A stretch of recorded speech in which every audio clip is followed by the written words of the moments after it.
News from Guyana, the region and the world. Compiled in the News Talk Radio newsroom and powered by DemeraraWaves.com.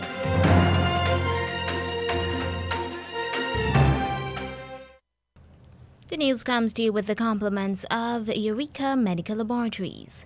With the news at this time, I am Deanna Jordan. A very good morning to you. First, the lead stories. 2 Canadian joint venture companies have discovered oil in the quarantine block offshore Guyana.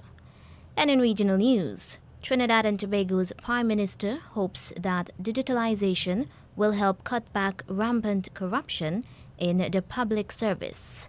And for the international news, we'll bring to you the latest bulletin from the BBC World Service. The details of these and other stories will be coming up right here in a moment. A COVID-19 PCR test is now mandatory for many routine activities, including travel and return to work purposes. At Eureka, our trained and experienced staff will ensure confidentiality while your test is conducted in a professional and timely manner, which results in just 48 hours. So the next time you require an efficient and hassle-free PCR COVID-19 test, call 624-8378, 608-8378, or 623-7233 to schedule your appointment. You can also ask about our house call testing service. And now the news in detail.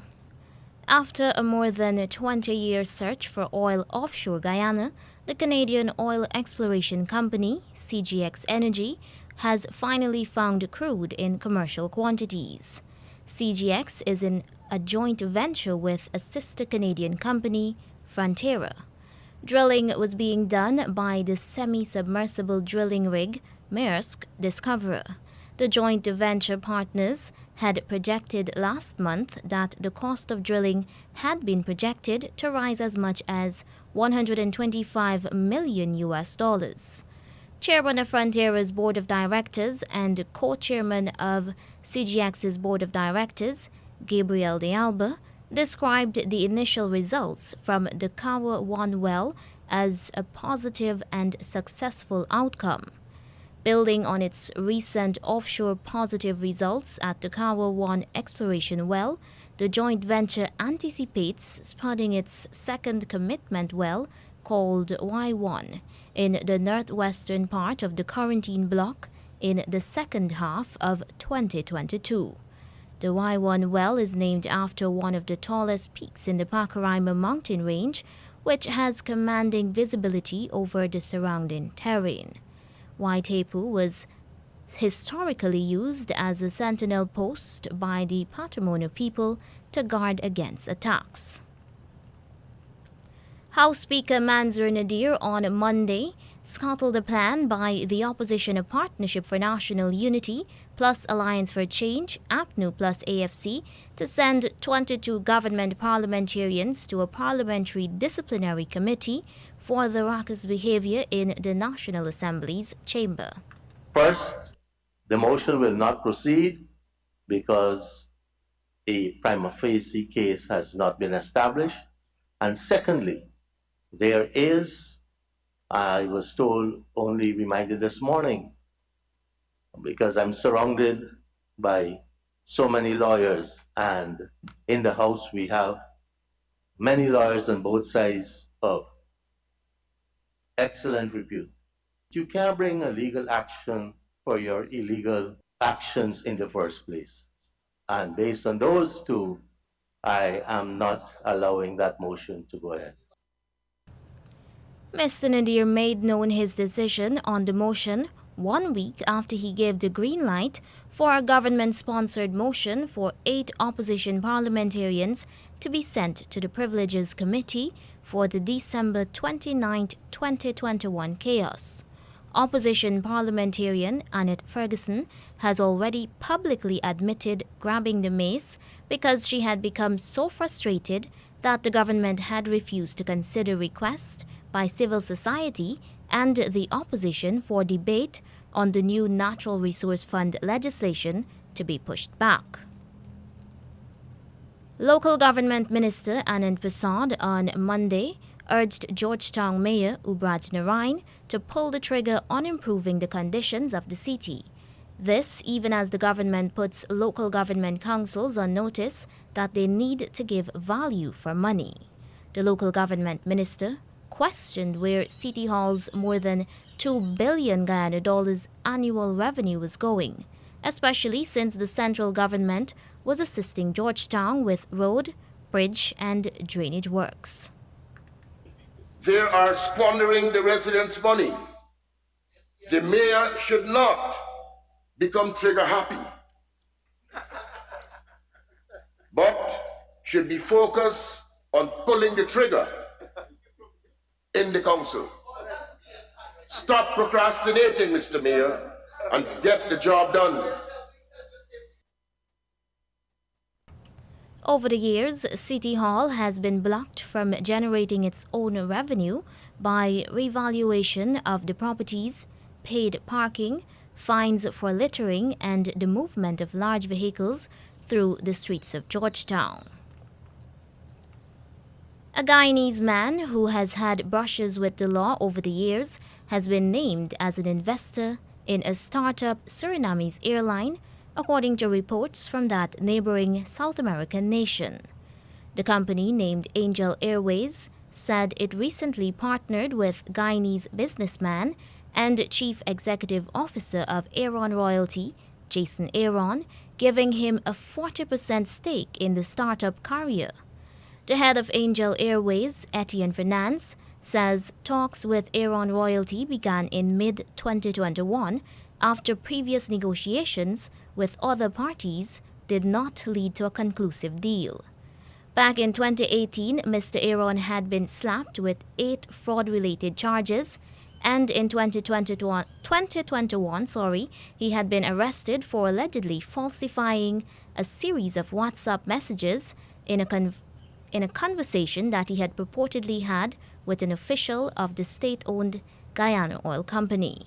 He had imported fuel which had been subsequently seized by the Guyana Revenue Authority.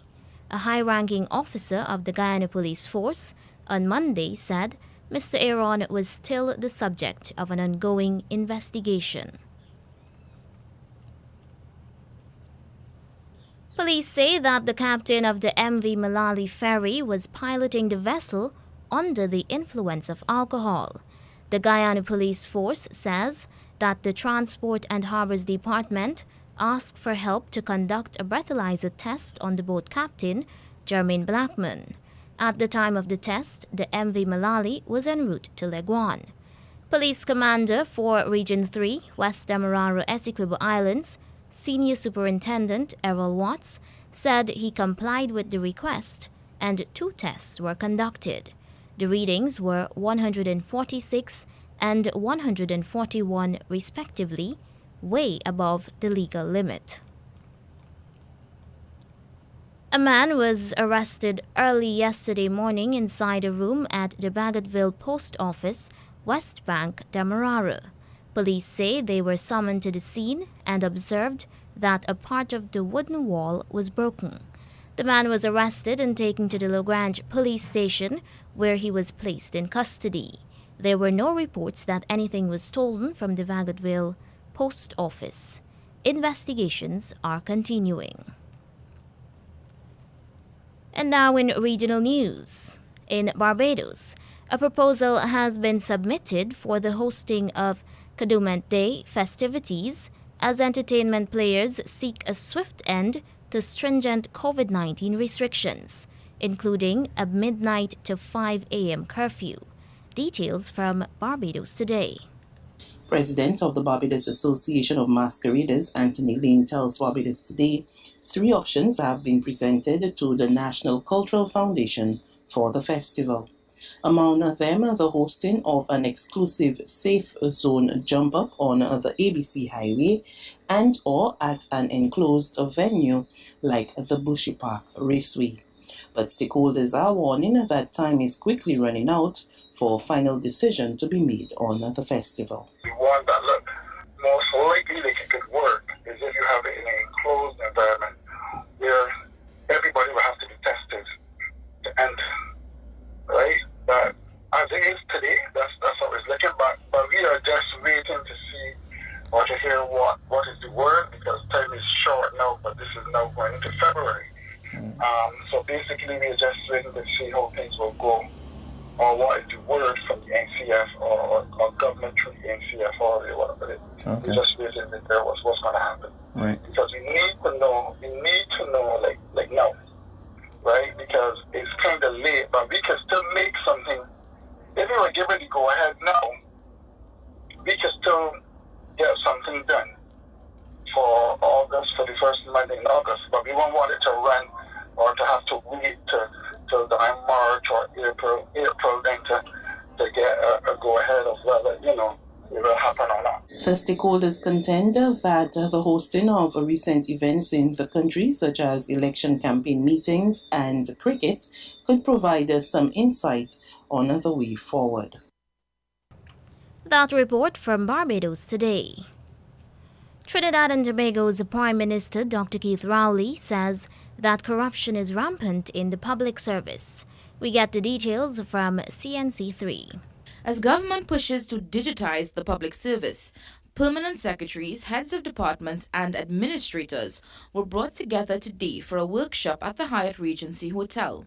Addressing them, Prime Minister Dr. Keith Rowley said once the public service becomes fully digitalized, corruption will be much easier to track. An assault on white-collar criminal conduct, which currently flourishes with impunity, but which will wither if access is digitally controlled and recorded, and information in the form of evidence identifies who did what, where, when, how, and under what authority. Dr. Rowley says that the pandemic highlighted the country's need to go digital. According to him, the majority of cabinet meetings have been held virtually over the past 2 years. The PM hopes the transformation will make the public service more efficient. My vision of a transformed Trinidad and Tobago is a country in which our citizens are pleased with the scope, quality, and delivery of public services. A Trinidad and Tobago in which services are delivered to our citizens at their point of need and in a timely manner. Dr. Rowley says the changes will also benefit public sector employees. He believes government services should not operate in silos. There's a tendency where we each try to do it alone, resulting in overlapping inefficiency, wasted resources, and inevitably increased demands on the Treasury. Until we see ourselves as one service, we will not be able to fully realize the power of collective action to achieve our destiny as a people. Charlene Rampasad, CNC3 News. Banana farmers in St. Lucia are voicing concern about the high cost of operations. They made known their concerns in face-to-face discussions with Agriculture Minister Alfred Prosper. Farmers expressed a variety of concerns, including the high cost of fertilizer and other farm inputs, as well as market access. The minister acknowledged that the current state of the banana industry makes it difficult for farmers to produce high-quality products efficiently. Minister Prosper explained that while it is critical to improve production standards in order to maintain international market penetration, St. Lucians also need to show their support by purchasing and consuming local produce. The Agriculture Minister says he plans to continue meeting with banana farmers throughout St. Lucia to discuss the assistance they require from the government as part of efforts to improve the quality of crops produced on the island. Jamaica's Counter-Terrorism and Organized Crime Investigations Branch has launched a probe following several reports of identity theft. In a statement, police said investigators are aware that unscrupulous people have been using the photographs and names of several people on social media platforms to conduct illegal activities. Among the people impersonated is Superintendent Hopton Nicholson, whose name and photographs have been used to create fake pages on several platforms, including dating sites. According to the cops, the criminals have been using the name and photographs of the superintendent and others to create fake pages on several platforms and dating sites. It's reported that the victims, believing that they were communicating with the senior cop, have been lured to various places across the corporate area and the parishes of St. Catherine and St. Mary, where they are tricked, robbed, and in some instances, sexually assaulted. A former top official of Suriname's central bank was yesterday sentenced to 3 years imprisonment for financial crimes. Star News reports that ex-director Legal Compliance and International Affairs, Foreigners Alibax Hosel, also has to pay a fine of almost $4,800. If she does not pay the fine, she will have to serve an additional 10 months imprisonment. Judge Maitri Kulnip Singh says that Alibax Hosel is guilty of violating the Anti-Corruption Act. The court found that there was close and conscious cooperation between her and other suspects. Alibax Hosel has always indicated at the hearings that she is innocent. Prior to Monday's sentencing, she has been on remand for 13 months. World-renowned Barbadian singer Rihanna is having her first baby. The singer debuted her baby bump while out in New York City over the weekend with her rapper boyfriend, A$AP Rocky. The couple was photographed out in New York City over the weekend, where Rihanna debuted her baby bump while wearing a long pink jacket. Her oversized outwear was unbuttoned at the bottom to reveal her growing bump, adorned in a gold cross with colorful jewels. In one of the sweet photos, which was snapped in Harlem, where A$AP Rocky grew up, the rapper kisses the soon-to-be mom as they enjoy a snowy walk outdoors. Back in May, A$AP Rocky told GQ about his romance with Rihanna, calling her the love of his life. And now for the international news, here's the latest bulletin from the BBC World Service. BBC News. Hello, this is Jerry Smith. A silent strike is taking place in towns and cities across Myanmar as people stay at home in protest of the military coup that took place a year ago. The army has arrested dozens of people ahead of the anniversary. Jonathan Head reports from the Thailand-Myanmar border. Unable to protest openly since last year's brutal suppression by the security forces, Myanmar citizens marked the anniversary of the coup by staying at home. The streets of the largest cities were deserted for most of the day, despite threats by the military government against businesses which supported the silent strike. There was a small pro-military march in Yangon and a larger one in the capital Naypyidaw. A year after the coup, diplomatic initiatives to solve the crisis have made no progress. The leader of the main opposition Labour Party in Britain has said it's in the national interest for the Prime Minister Boris Johnson to resign. Sir Keir Starmer said Mr Johnson was now distracted by the struggle to save his own skin and couldn't deal with the problems facing the country, such as the spiralling cost of living. We now know that he had a meeting planned with the Chancellor last week to discuss energy bills, but that was cancelled because he was having meetings to save his own job. And, I think there's a real frustration that the Prime Minister is distracted from the things that really are concerning people. And those energy bills are a real cause for concern. They're likely to go up again in the next few months. The Labour leader was speaking after a highly critical interim report into alleged parties in the Prime Minister's office and other government buildings during coronavirus lockdowns. Mr Johnson's deputy said the Prime Minister had expressed contrition and promised to fix failings. Mr Johnson will leave the controversy over lockdown parties at home as he flies to Ukraine today for talks on the military threat posed by Russia. He's expected to pledge almost $120 million of additional aid to Kyiv. Western powers continue to express unease about the massing of Russian forces close to the border with Ukraine. But our political correspondent Rob Watson says Mr Johnson's trip has come under criticism. Cynics will say, what could be better for a Prime Minister in trouble at a big foreign crisis? I think that probably is a bit too cynical. But I think what critics have been saying in Parliament and beyond is how how difficult it is to have a Prime Minister making his way on the international stage when he has such terrible problems at home. The heaviest rainfall in Ecuador in almost 20 years has triggered a huge landslide that's killed at least 11 people in the capital, Quito. Modern rocks were carried down the slopes of the Pichincha volcano, engulfing a recreation ground and houses. It's feared more casualties could lie under the debris. One emergency worker warned there were still tons of mud left further up the slopes. World News from the BBC. Amnesty International says that Israel's treatment of Palestinians in all areas under its control amounts to apartheid.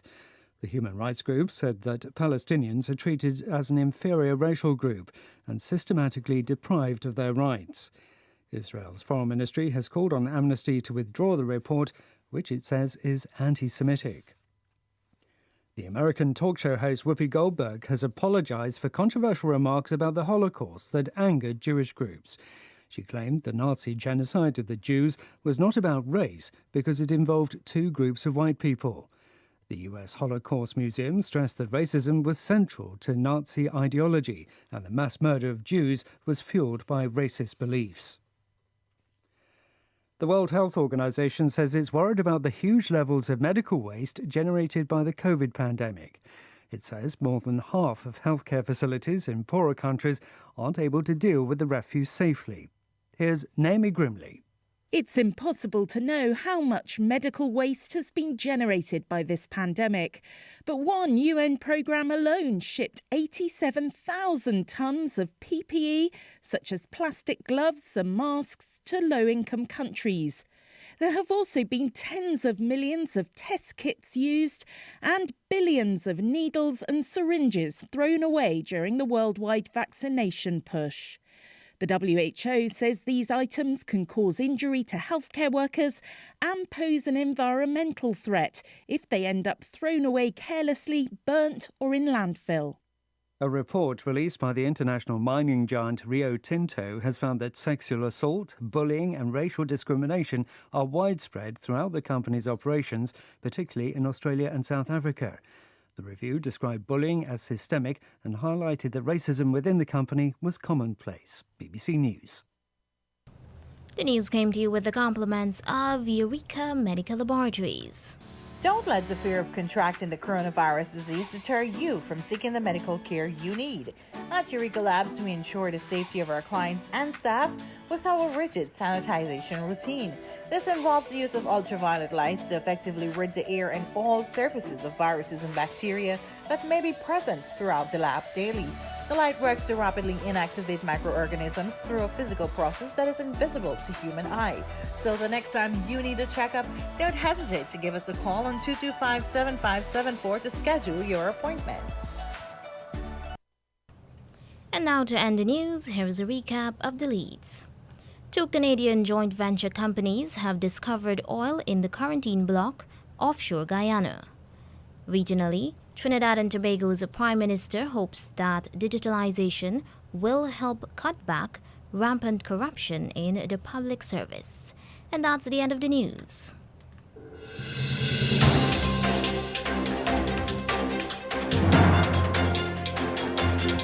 This has been the news, compiled in the News Talk Radio Newsroom. For ongoing updates, visit demerarawaves.com, and you can check facebook.com/demwaves and twitter.com/demwaves.